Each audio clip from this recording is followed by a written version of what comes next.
Barley! Barley straw!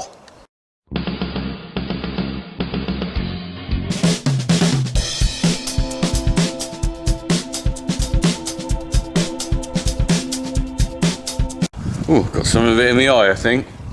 Right, look what I got behind me. I've got a big stack of barley straw, big bales. 4 stringers, as they call them, 4 stringers. You can have 6 string, but they're always a bit big for our sort of loader to move. So these arrived yesterday. I didn't video that. Probably just as well, because I managed to break 2, which disintegrated into the flipping field, and I had to move them. Right, so we got them stacked in here. Look at this. I had them stacked at the back, and that one there, I pushed it, and these 2 went. Health and safety. That's why you've always got to be careful on the farm with kids around, because you don't know where they could be, and they could have been around there. Unfortunately, I saw a child died on a farm the other week, which is very sad. It's a dangerous place. But anyway, let's not be too down about life, but my heart go out to that family. I can only imagine what it must feel like. So the barley came in, and I'm kind of like, I wouldn't normally stack it here. I'd normally put it in this, let's go in this shed. Let's go in this shed. So barley would normally be stacked in here, in our dry cow shed. Look, around the corner in here. Because the barley comes in first. So what I normally do is stack it there, the bales, and then I wait for the wheat to arrive. Because what I do, so as you probably know, I stack wheat, big bales in there. It's quite a convenient place to put them. It's completely empty now, look. Let's have a look. Nothing to see here, apart from a load of loose I've got to move, which I'll be bringing in here for bedding. So, the reason the barley's not stacked in here is up until yesterday, this was full of muck. And normally what happens is I've mucked this out. Let me just stand on here.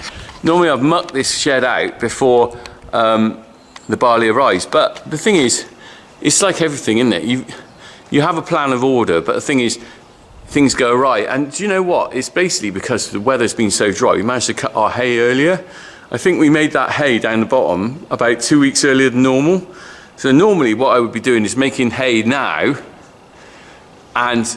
or just before now perhaps, and I would have mucked this shed out first. And then when the barley came in, which would have probably been a little bit later than this year, I would have been able to stack it. So I've got some out, I haven't got that much more. At the back, look what we got. That one meant to be in here, that bale. Let's have a look. I moved it, and as I moved it, one of the strings broke, so I've got a bit of a banjo here. There's only 2 strings left intact on it, and so I precariously brought it in here rather than it disintegrating in the yard. I'm gonna have to take the muck out of here, then I'll use the loader to move it back down here for bedding. But my job today is to get on and shift this out. This will be stacked out in the field. It won't take too long because it didn't take very long to do that. It's not a bad job actually, mucking out. Quite relaxing. It's the afternoon, so I haven't got a pop master, which is a shame. Pop master! Right, let's get the loader out and get on with that. Just point out, we're using Farmer P's yellow trailer. I bought them off him a few years ago. Been really useful for us. Spent ages putting that paint on it, but I like the stickers as well. The Norton stickers, they gave me those because they saw me doing it. Right, let's get on. Straw, loader. I will put that straw back in that shed later because it's blocking up that barn. I got a trailer stuck behind that straw. I didn't plan that very well. Could have moved the trailer, but I was in a bit of a rush. Right, let's crack on then. Oh, got the loader back on this time. Someone said to me last time a while ago, they said, oh, you shouldn't be using a loader fork. Well, do you know what? That was just laziness on my part. I had the fork on, couldn't be bothered to get out and put the bucket on. But it is easier unloading a shed with a bucket than it is with a loader fork, because obviously with a fork, lots of things fall through it. Just going round again. Let's go round again. Let's not try and destroy that roof. Here we go. I need to clean these windscreens.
so easy to clonk something with a loader bucket.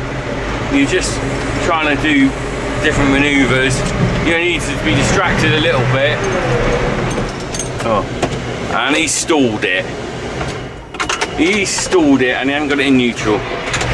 He stalled it, he has. What a wally, what a wally. He stalled it. Right, I have got quite a few loads to go yet. Let's crack on with this.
Do you know what?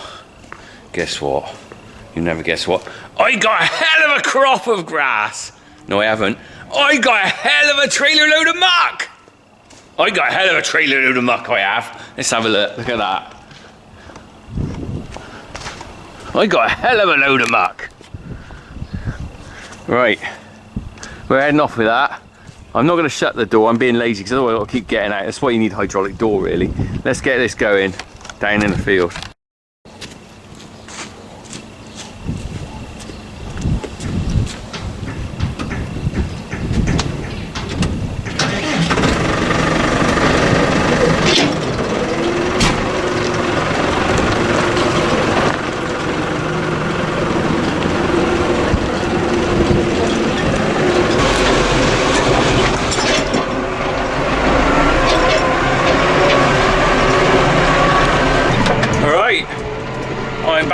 To the muck pile. You might have seen it before.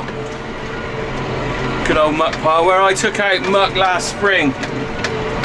You know, if some of you aren't familiar with farming, because not everyone is, let's face it, the thing about bedding like this is, so we bed down with straw, as you know, in the winter.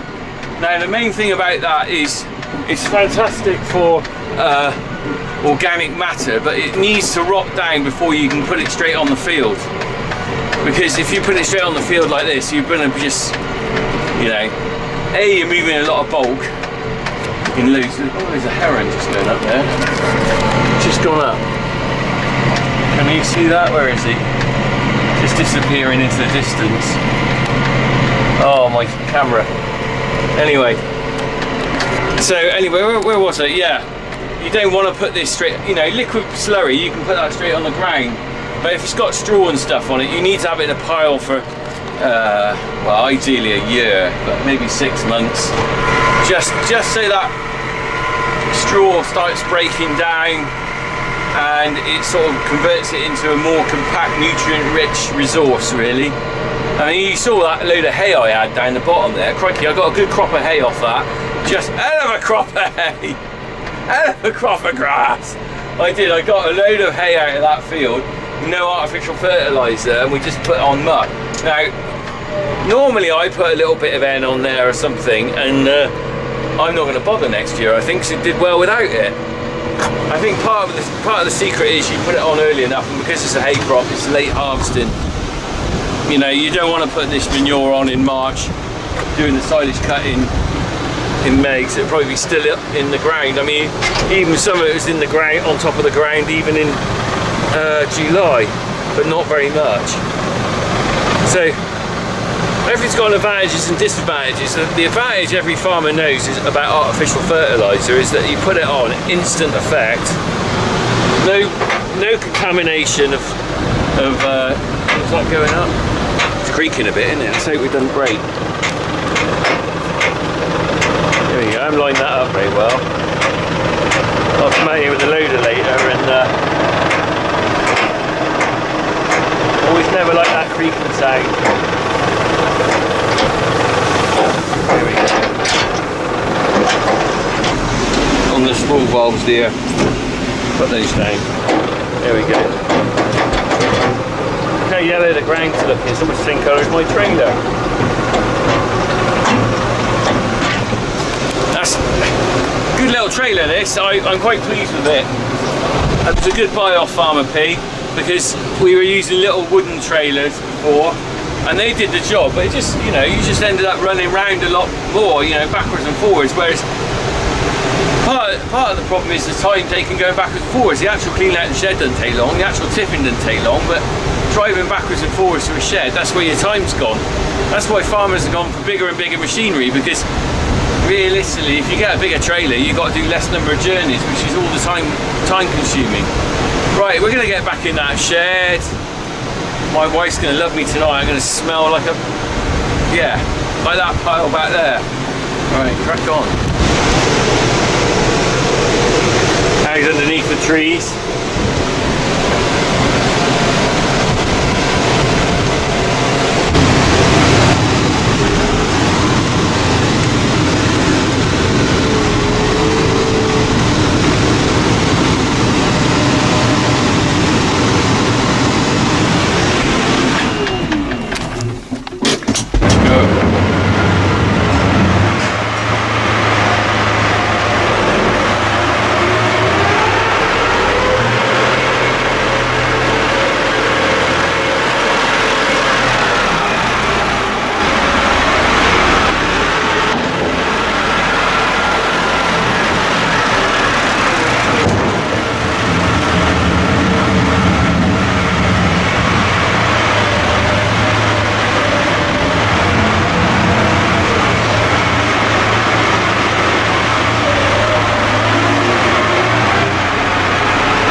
Right, that's another load on. I got a hell of a load of muck.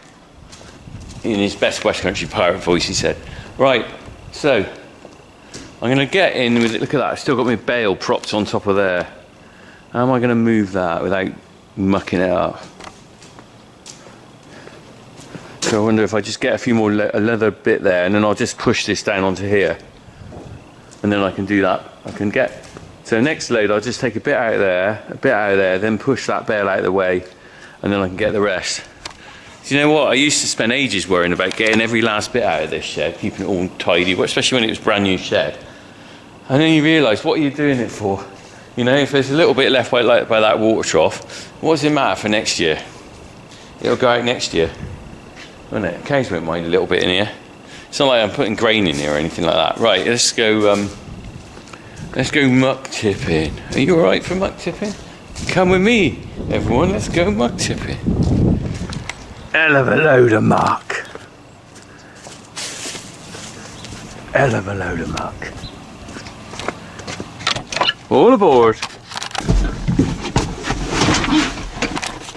All aboard, all aboard. Whoa. All aboard, all aboard. This tractor's got aircon in it, you can probably hear it. Much better than the 95. Some of you have been saying to me, oh, Farmer P's changing his tractor, why don't you buy Farmer P's? Well, I'm sure his tractor's really good, but really there's not much advantage me in changing this tractor for, or the other tractor for his, because there's not much difference really, apart from it's got aircon. It's just not worth the swap. And that CX95 without the aircon, that is a good little tractor. I really like that one. I prefer that one to this one. This is a CX105, a little bit more horsepower, but I find it quite a cumbersome tractor to drive. I don't like it as much. That CX95 is very nippy. Very nippy. Anyway, I know I like the masses. Right, anyway, let's go and tip this.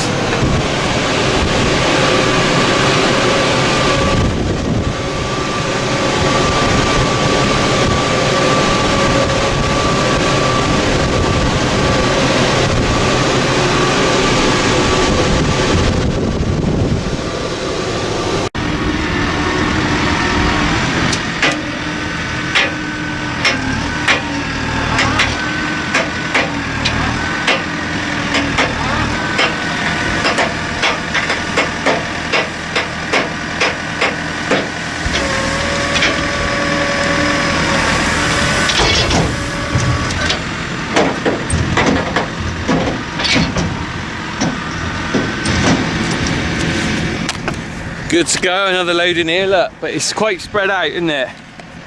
You can see I've come out onto the fresh ground. I don't really want to kill any more grass with blocking it out with muck, so will come out with a loader bucket and heap that all up after I finish. Right, let's get going.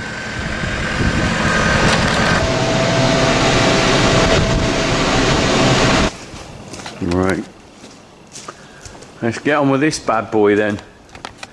Can I do it? I reckon I can. Clean bucket. Get that bit out the front first, I reckon, then I'll just flop that over. Let's see how we go anyway. What could go wrong, as they say?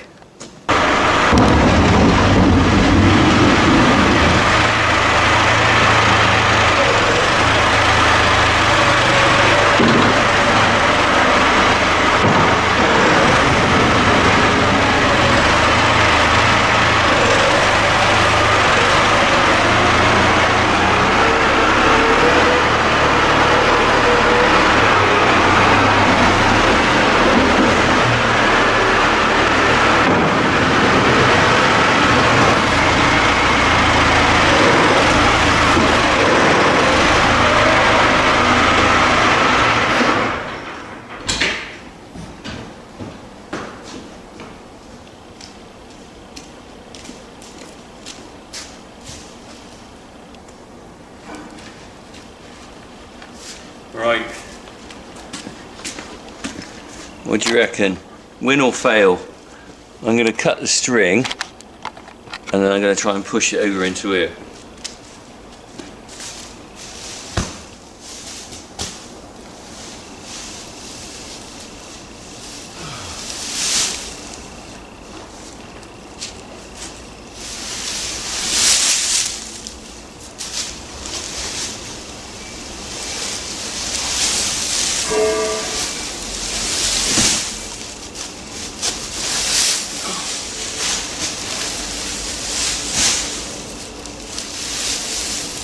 There's a lot of it.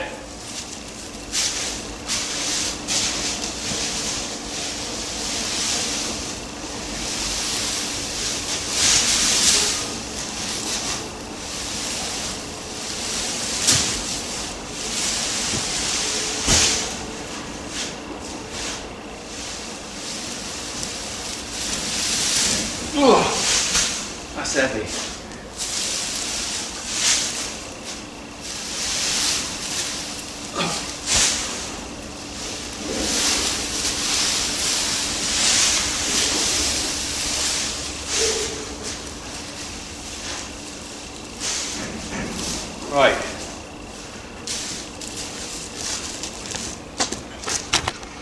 We've got a plan. Oh, that's hard work. Right, if I move that bit to there, what I can do is tip that, drive in with a loader bucket, move this bit of muck here, I think, and then I can just fold that bit down there. Because if I roll it there, I've still got to clean this out, and then I've got to roll it out of the way there, so that's hard work.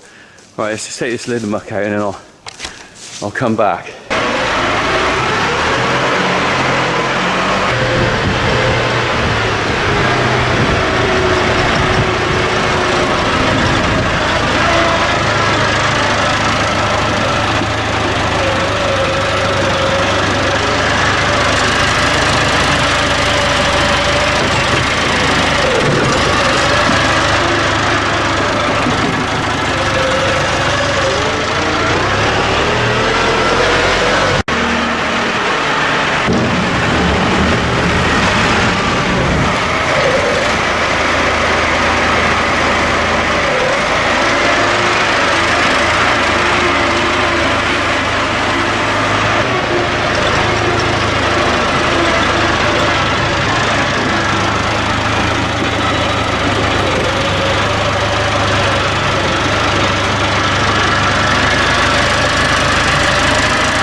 Seems to have worked. I've got a clear space here now. Look, so I'm just going to chuck that down.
Done.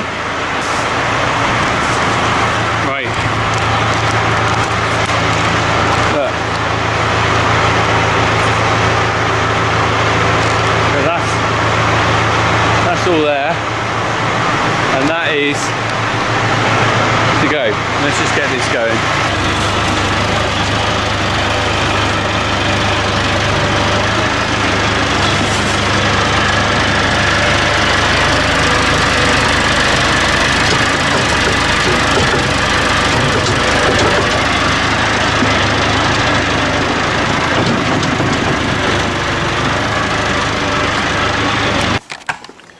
Right, got my fork, look. My big dollop of muck's just gone in the water trough. I don't really want to leave that in there. Here, can you see it?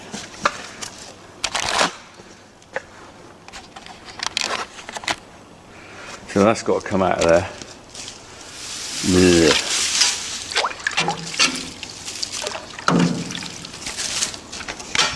Realistically, I'm not going to leave that water in there for the cows anyway, because it's not fair for them to drink that once that's been in there. But you know, I might as well pull it out now. No point leaving that festering in there. Right, you see I haven't got much more. I've probably only got another 2 buckets. I might get the yard scraper and just scrape this, tidy it up a bit, but we're nearly done. Cracking on. Let's have a look when we've done.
pretty well. I've got like probably one more bucket to get out of there. You can see I just pushed it all up in the corner with a yard scraper, and then it was just easier to drive in with a loader bucket against the back wall and just lift it up. Right, so I'm just going to put this in here. I'll bet I'll spill some. How much will I spill?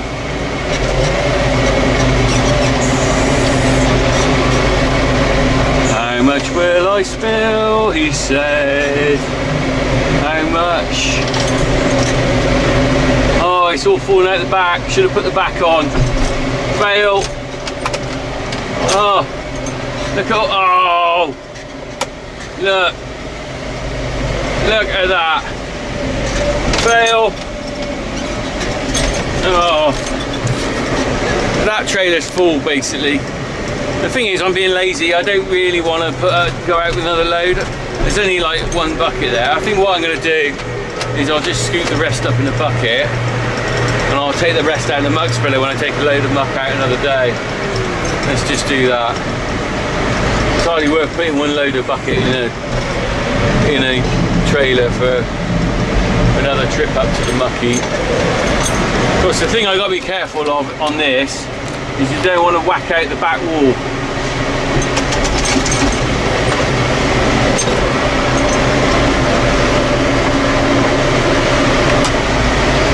Alright. Nearly done now. It's literally the last scoop.